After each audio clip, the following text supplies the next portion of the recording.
Hey, Mark Clark here, the author of The Problem of God, and today we're exploring one of the big issues with the problem of science, which is basically it's been pitched to us that the reason people don't believe in God or Christianity is because they believe in science, and there's this either-or dichotomy. I'm a science person, and that's why I'm not a theist or believe in God. And so it's kind of recognized. You watch, news or something, and they have a really smart person on, and they say, I'm coming to you from an atheistic, anti-theist viewpoint, and I have a PhD from Oxford. And then they shoot over to the Christian, and, he's sitting in a swamp somewhere and going, I like that, and you're like, okay, well, this isn't really a contest. Smart people don't believe in God. The reality is that's a myth. The university itself was a 12th century Christian invention. The modern scientific realities are built on the garden of Christianity and actually grow out of convictions that Christianity had and has about the world, where modern science was actually built out of it. The fact that you could do a hypothesis and verification and test things that would prove true over and over and over again. That's not true about every worldview. That's not true about the way that certain worldviews speak about the world as an illusion, for instance, as Maya, or other ones that say that plants and trees and the water are actually divine in and of themselves, so you can't poke and prod them and actually put them to any kind of test. Christianity always said, let's track creation. Let's track the natural world and see what it says about God and how he's made the world.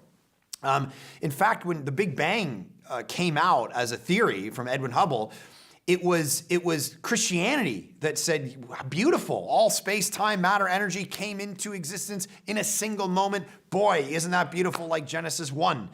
It was the non-Christian world that said we're skeptical about the theory of the Big Bang because it reeks of religion.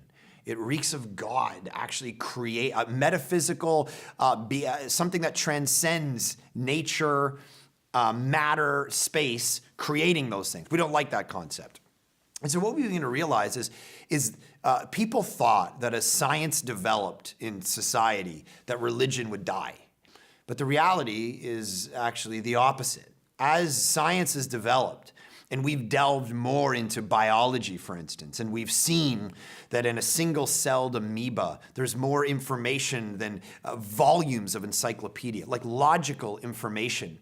As we've looked into cosmology and we've seen the beginning of the universe, as we've looked into design and the way things are calculated out in DNA strands and the way systems work, and there's certain mathematical and gravity realities and the way that the universe actually exists, and how the amount of life-giving variables for Earth to have ever given birth to life at all of those things from a mathematical perspective are statistically impossible without some kind of mind directing it.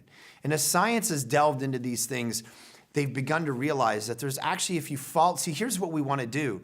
We want to run the ramp of reason before taking the leap of faith. All of us want to follow evidence. And some people say, well, yeah, but you're an evidential person. I'm an evidential person and you're a person of faith. But the reality is everyone has a faith position.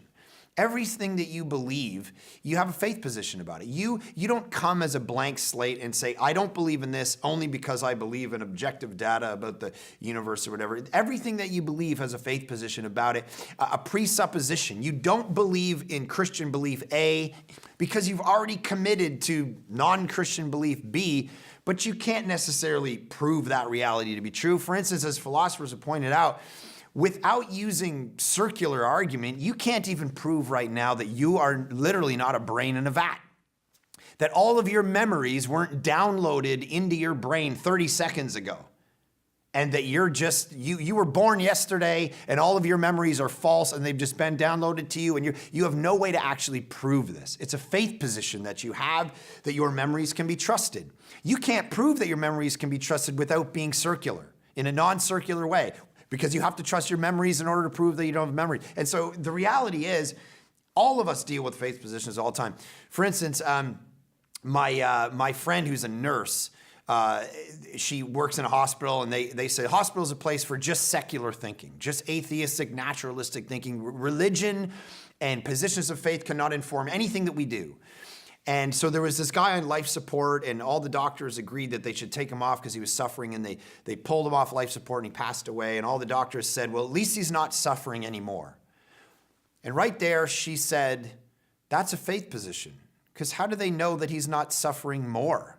The minute you say that person's not suffering anymore, that's a metaphysical statement about what happens in the afterlife. But you don't have any proof of what happens in the afterlife. You don't know if the soul goes on to exist forever and ever. You believe that based on faith. You say, well, there is no afterlife. But the reality is, all of us have faith positions at every moment that we live out of. The question is, which ones are actually true? Which ones are most true? Based on science, based on history, based on what's philosophically true and experientially true?